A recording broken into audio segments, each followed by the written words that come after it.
Hey, what's up everyone? My name is Trent. This is Rams Talk. Thank you for tuning in to the Rams Seahawks 2020 game preview. Yes, that's it. We are here after the bye week against one of our archnemesis, Seattle Seahawks. And it feels good. It feels good to be getting back in the groove. I tell you what, I needed the bye week coming off that Miami game.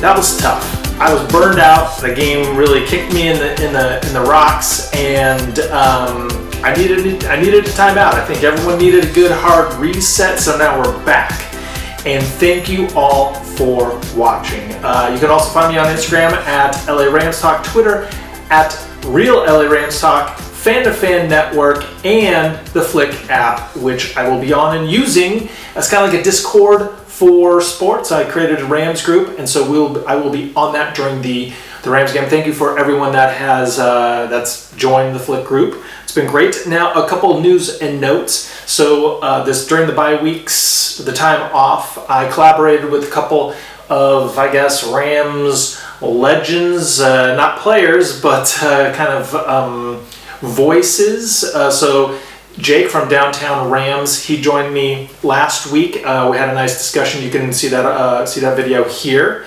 And then yesterday I had a nice collaboration with Sosa Kremenjas from the Locked On Rams podcast. He's a fantasy writer for Pro Football Focus, and he used to be on Turf Show Times. He's a great Rams mind, great fan, so you can check that video out here. And then other news and notes. So I think this will be dropping on a Thursday. It's Thursday now, but it's late. So Thursday now. Tomorrow, Friday at noon Pacific time, I will be joining NorbCam, a Seattle YouTuber. I mean, the dude is legendary. He's a really cool guy. I'm going to be on his channel on YouTube at NorbCam at 12 noon Pacific time, so be sure to tune into that. I will also send out some reminders in the community thread of my YouTube channel. And then on Saturday, 10 a.m. Pacific Coast time, we will have a round table. And it's going to be like a triangle, actually, because nothing but Niners can make it. But it's going to be Norb from the NorbCam Seattle. It's going to be Arizona. It's going to be myself. And we're going to be talking about the NFC West live stream on the Fan to Fan YouTube channel. That's a lot of stuff going on. But just so that you know, video tonight, Thursday. Video tomorrow, Friday, live stream with Norb on his channel on YouTube, and set at noon, and Saturday, 10 a.m. on the Fan to Fan live stream, NFC West kind of roundup deal there. So a lot of stuff going on, getting back into the mix. That's a lot. That's 3 minutes of just rambling there. So let's get into this. Now, the Seattle Seahawks lead the all-time series 24-20. Kind of weird. I thought the Rams would lead that edge or have that edge, but Seattle has it. But the Rams have won 4 of their last 5 against Seattle. They've won 4 of the last 6 in the Sean McVay era. They're 4-2, which is pretty good. In the last 5 games, they've outscored the Seahawks 168-111. So they've been playing some good ball. And keep in mind, those 2 losses to the Seahawks, the first of them in the Sean McVay era was the Cooper Kupp had it in the end zone, but couldn't really bring it in as time expired, I think, in that game. So that could have been a win. And then last year, the Greg Zuerlein missed field goal also could have been a win. So theoretically, the Rams could have had a real shot at being 6-0 against the Seahawks heading into this season, and the overall record would have been tied 22-22. So, but here we are, entering this game in this pivotal, because both the last game that the Rams played was a complete meltdown, and the last game that the Seahawks played was a complete meltdown against the Bills. So both teams are coming at the meltdown juncture together, so something's got to give. And I like the Rams in this game simply because, well, the Rams are still a really good team, and I pick them pretty much against anybody, but they're coming off a bye. For the most part, they're healthy. There's some guys that are dinged up, and Cooper Kupp's got he's dinged up, and Hendo's got the quadriceps thing. Obo's not back yet, but we're getting Ashawn back for this game, Jordan Fuller back for this game. So pretty much the Rams are almost at full strength, minus Terrell Burgess And minus Obo right now, they pretty much have everyone, plus Ashawn is back. And I'm really excited to see what Ashawn brings to that defensive front rotation, and especially in a game where I don't think the running game for Seattle is going to amount to much. So especially if they don't have Chris Carson or Carlos Hyde, and Penny is obviously not back yet. So that's going to be fun. And Jordan Fuller, talk about a perfect game to get Jordan Fuller back when we're going up against the receivers in the passing game for Seattle. Now, this is so the Rams are trending in the right direction. They're getting everyone back. They had a bye week, time to just get over it, digest it, clear it, and move forward. And whereas the Seahawks, they're coming off of a meltdown against Buffalo. It was pretty much the same thing that the Rams had against Miami. Russell Wilson had 4 turnovers, 2 interceptions, 2 fumbles, and they just it was kind of panic city in Seattle with their defense. Whereas it was panic city a little bit for us with our offense, Goff and McVay. So those two forces are converging together, and I think one of the big difference makers is that the Seahawks are riddled with injuries. I mean, riddled with their defense has been playing poorly, mainly because of injuries. Jamal Adams missed some time. Shaquille Griffin's been out. Quentin Dunbar, it hasn't been right. Some guys on the defensive line, Benson Mayawa, I'm getting that wrong, and Brian Monet. Those guys have all been out. And that hurts, and that hurts the defense. But so they're reeling, and they don't have their running backs. So they have 21 players on the injury report, with 8 of them yesterday, Wednesday, did not practice. So not looking good, for them. So they're having a defensive meltdown. Russell Wilson's turning it over, and they're missing a ton of guys. They could use a bye week right now, but I think that's where that's where we have this advantage. Plus, we're playing at home. We don't have to travel. Seriously, that first half schedule was terrible. I mean, what the heck? And then after this game, we have to still go to Florida. So what are you going to do? But this is what I'm really interested in with this game. And this is where, when I said two forces converging, this is the number 1 offense in terms of points per game, 34 points per game for Seattle against the number 2 defense for the Rams at 19 points per game. So something's got to give here. And, the thing about the Seahawks, and especially a Russell Wilson team, is, there's always this Russell Wilson magic where the Rams will rush in, they'll have 2 guys wrap him up, but he somehow gets out of it, and he scoots over and he just airs it out to DK Metcalf or Tyler Lockett or Dave Moore, someone like that. These are the things that Russell Wilson does all the time, and I feel like, you just can't, as much as you wanna think they're down and out, you just can't, you can't do that. And also, one thing that I've learned this year, but it's been evident this year, is you look at a game like you look at the 49ers, and the 49ers go out and get annihilated by the Dolphins, right? Which at the time you're like, what? And then we go play the Niners, and the Niners spank us, right? So just because a team played poorly in 1 week, that doesn't necessarily mean that that's who the team is. You have to look at the team collectively, and that's what Sean McVay and the coaching staff are doing. They're not just looking at that Buffalo game and thinking, this is who Seattle is. You have to look at all of the games where they won. And so you look at them as a whole, and you can't just always have this recency bias, just like with the Rams. We can't just get stuck in the Miami game, and that's who the Rams are. So it's always a mystery. It's always what is our team going to be this week, and what is the scheme that we're coming up with. So so the injuries. Let's talk about those injuries. So the new one that kind of popped up yesterday was the center, Ethan Posick. He didn't play or didn't practice because of a concussion, although he played all the snaps in the game against Buffalo. So maybe this is something that they diagnosed after the game or something that happened in practice. But so he's doubtful for this week, and so he's their center. Their backup center, B.J. Finney, was traded to Cincinnati in the Carlos Dunlap deal. So now their center is Kyle Fuller. So if you're the Rams, imagine if Austin Blythe wasn't playing, and then Brian Allen wasn't able to play. What are you going to do? So you kind of got maybe Austin Corbett is the center. So, but Austin Corbett's actually a good offensive lineman, so they're looking at Kyle Fuller here, which I feel like that's also a cornerback on some team. He's the only center on the roster. They can't bring anyone in, Justin Britt. They can't bring in a guy that was on their team last year that's on a practice squad, another practice squad now because of the COVID 6-day waiting period. So if Ethan Posick can't play, then that is AD central. And I'm going to get to it. AD owns the Seahawks.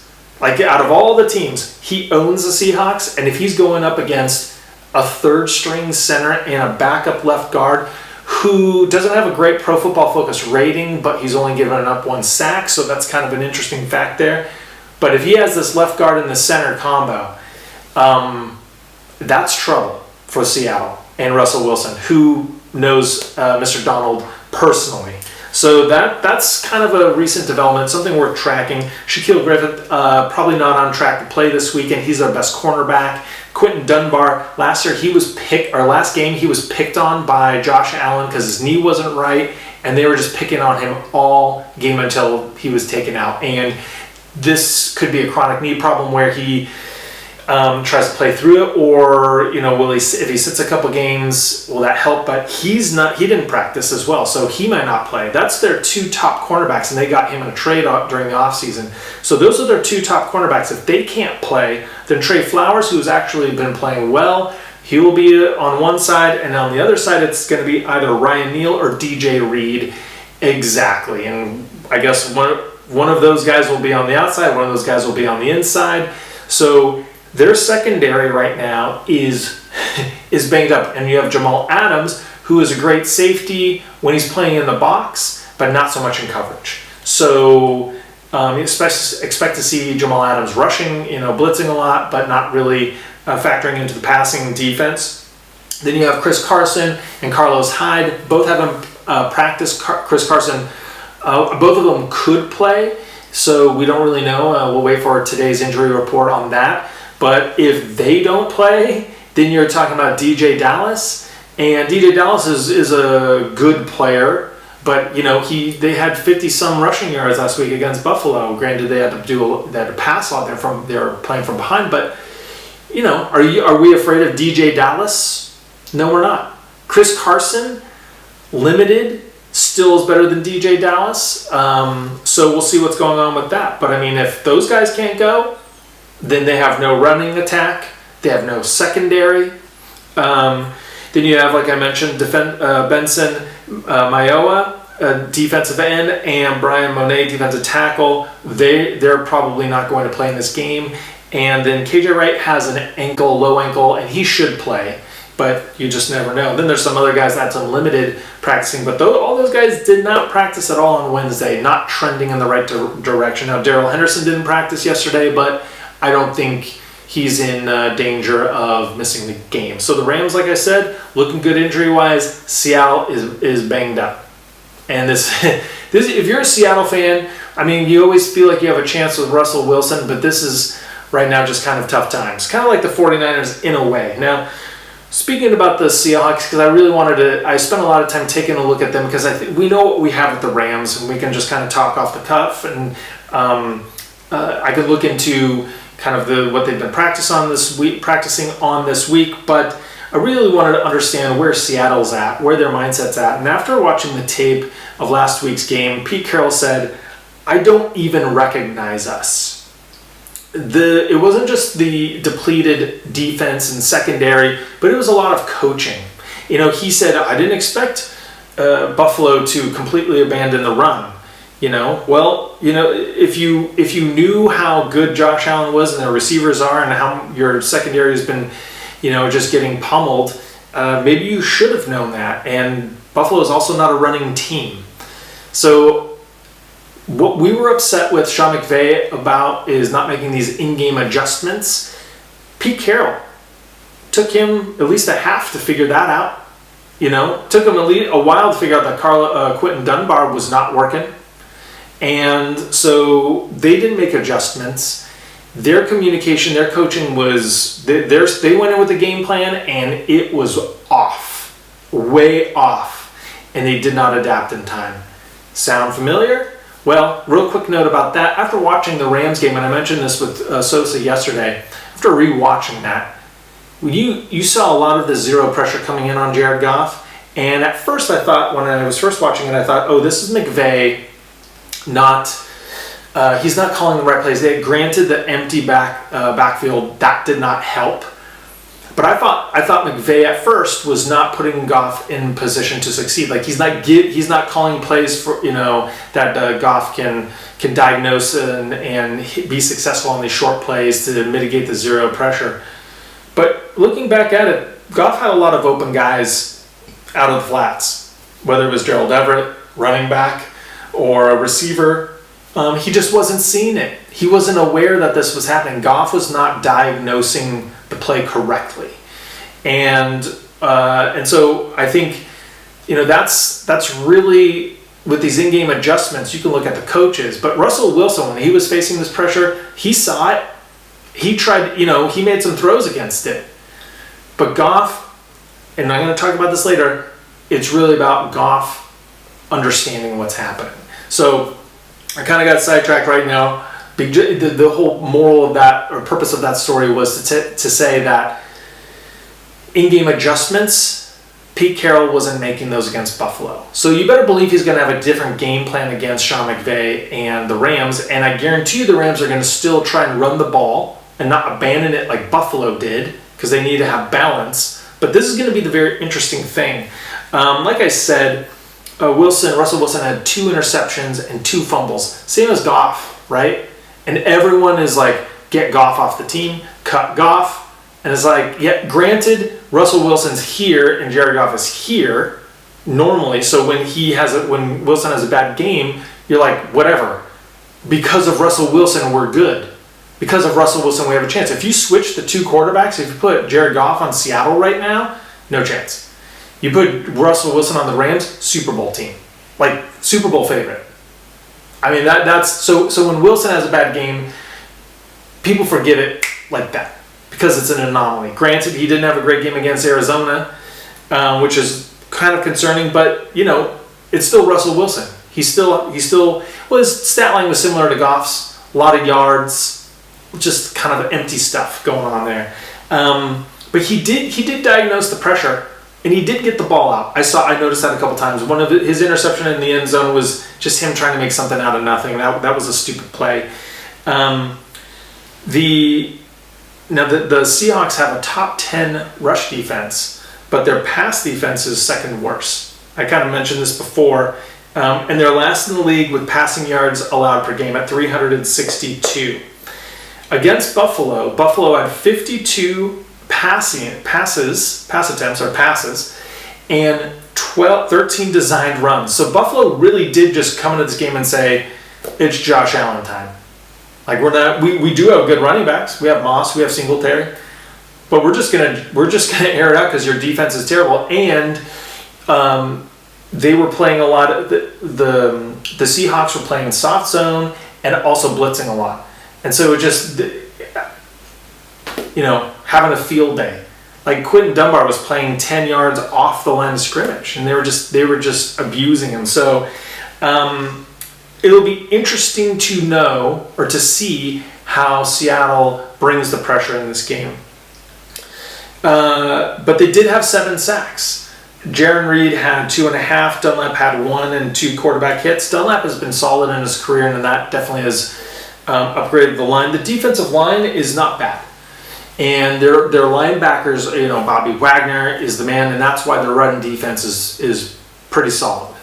I feel that the Rams' run defense is better, but even though they do have a top 10 run defense, you still got to run the ball on them like we did against Philly. Philly historically has had a really good run defense under Jim Schwartz, and we took it to them running the ball. So I think we're going to still strike that balance. But talking about their passing defense, let me just break it down. A little fly in here. Let me break it down for you. So starting with last week and working back to the beginning of the season, here are the quarterbacks that the Seahawks have faced and here are their stats. Josh Allen, 415 yards, 3 touchdowns. Nick Mullins, 238 yards, 2 touchdowns. Kyler Murray, 360 yards, 3 touchdowns. Kirk Cousins, 249. and 2. Fitzpatrick, 315, nothing, no touchdowns. Dak, 472, 3 TDs. Cam, 397, 1 TD. Matt Ryan, 450, 2 TDs. I mean, they're averaging 362 passing yards per game. Jared Goff should have 300 yards in this game. He should, right? So that was kind of an eye-opener when I saw all of that. Now, when it comes to the Rams and what they need to work on and how they need to get back in action is the zero pressure. I feel like if Goff can handle the pressure, then they shouldn't have too much of a problem in this game. That's really the only thing. The pressure and the turnovers. The pressure, brings the turnovers.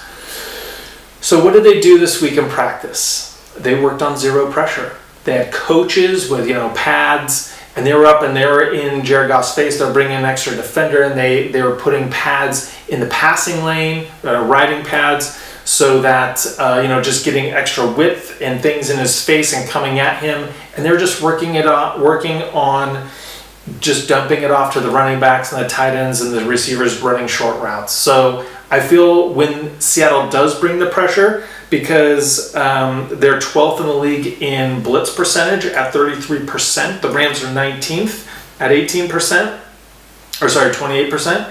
And Miami is 4th at 42%. So, Miami was going crazy with it. Then you have Seattle, and then you have the Rams.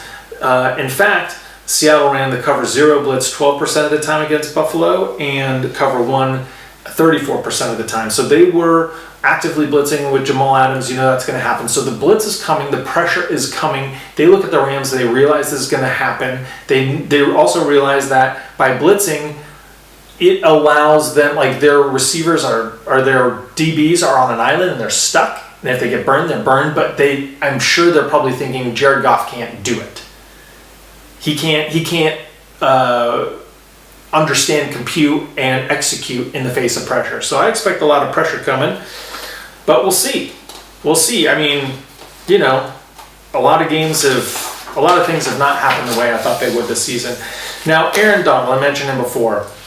Oh man, he's just so good. He's so amazing. He dominates Seattle. I can't swear in here. They're his B. 12 games he's played against them, 12 sacks, so sack a game, 33 quarterback hits, 19 tackles for losses. Like, he's really abused Russell Wilson. So, like I said, if their center's out and with the backup left guard, it's go time. It's AD time. I'm projecting at least 1 sack, at least. What do you guys think? The other matchups, Jalen versus DK. Obviously, DK has had over 90 yards receiving in every game except for 1. He's a freak. This is no surprise. Usually Jalen has moved all over the place, and I'm sure they can move him between DK and Lockett and David Moore because, Lockett's a legit receiver. How many times did he burn Marcus Peters, right? Like, that's just one thing I'm always thinking about when I think of Tyler Lockett is how many touchdowns he scored against the Rams with Marcus Peters like 20 yards behind him. And, throwing his hands up in the air like, hey, where was the help? So Jalen versus DK, because Jalen's kind of the tallest guy we have. He's just our best guy. So if DK can get shut down, yes, they still have Lockett and Moore, but if you take DK out of the game and they have no running game, that's just going to be a tall order. So, but it'll be interesting to see how they move them around. Do you put D. Will on Lockett? Do you put Troy Hill on Moore? How are those safeties, Jordan Fuller, John Johnson, Taylor Rapp, and Kenny Young, how are these guys rotating around? I haven't even talked about their tight ends. The tight ends are solid, but they're not spectacular. So that'll be interesting to see that matchup right there. Cooper Kupp versus whoever is guarding in the slot now. Defenses who have allowed the most receiving yards to slot receivers, according to Pro Football Focus. The worst team is Seattle, and they've allowed 977 yards to slot receivers. Putting that into perspective in 2 ways, the Rams secondary as a whole have given up 1,577 yards. So basically 600 yards more the Rams' entire secondary has given up compared to the only the slot corners in Seattle. Also, they're dead last in that, 977 yards given up or allowed, whereas the Cleveland Browns are second to last with 694. So basically 300 more yards than the next worst team, the Browns. That's insane. And this is a Cooper Kupp all-time record game. This is what it should be. I mean, Jared Goff to Cooper Kupp all day, which is great. I got Cooper Kupp in fantasy, so rock and roll with that. So keep an eye on that one.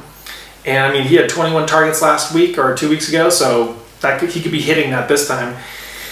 And I'll be interested to see our running backs, Hendo, Cam, and Malcolm Brown, and how we balance that out. Because are we gonna do the Buffalo thing where we just pass 50 times, run at 13? Or are we going to try and have a little 25 rushes versus, 40 passes or something along those lines, right? So that's going to be very interesting to me. And then in the running game, who gets the lion's share? How does that distributed? No one knows this. I'm not going to pretend that I do. But that's going to be super interesting. How does our secondary match up against our receivers? I think those are going to be the two battles right there. And then also, Aaron Donald and Russell Wilson. So this is great because the Rams, I think, they're in a good spot. And this is where you need to start beating teams. They beat Seattle. No one's talking about the Rams as they haven't beaten anyone. Because, the Bears, we all know what the Bears are. So that's kind of our Bears and Dallas. Really, back then Dallas wasn't bad, but they need to beat Seattle. They need to beat Tampa Bay. They need to beat Arizona and San Francisco and New England. They need to start getting battle tested. This is the second half of the season. Are they going to just be like a playoff team or a Super Bowl contending team? Because their defense is Super Bowl caliber. Their offense, if they avoid mistakes and turnovers, which is the other key to this, we all know. Turnovers, if the Rams win the turnover battle, I think if the Rams win the turnover battle, I'll say it right now, they win the game. Going out on a limb, very bold, but that's my hot take. Rams win the turnover battle, they win the game. It's that simple. So Goff has to manage the game, but also you've got some good receivers, get the ball in their hands, let's yak it up. So there you go. Interested to see, what do you guys think the matchup of this game is above all else? Is it secondary versus receivers? Is it run defense, run offense? AD versus Russell Wilson, play calling, Jared Goff? What do you think? Interested to hear what you have to say. So there you go. That wraps it up. We're almost about 28 minutes here. It's time. It's time for some football. It's time to beat the Seahawks, get 1-1 in the division, and it's the destiny. The Rams control their own destiny. So there you go. I hope you guys liked it. For all the legacy subscribers, thank you so much for watching. All the new subscribers, thank you for joining the community. And also, I can't believe I forgot this. I'm going to be doing a pregame live stream. Spaced out. It's a pregame live stream on Rams Talk. So if you made it this far, you know that. I'll put that. I'll be mentioning that more often anyway. So that's about it. Thank you so much for watching. And as always, go Rams.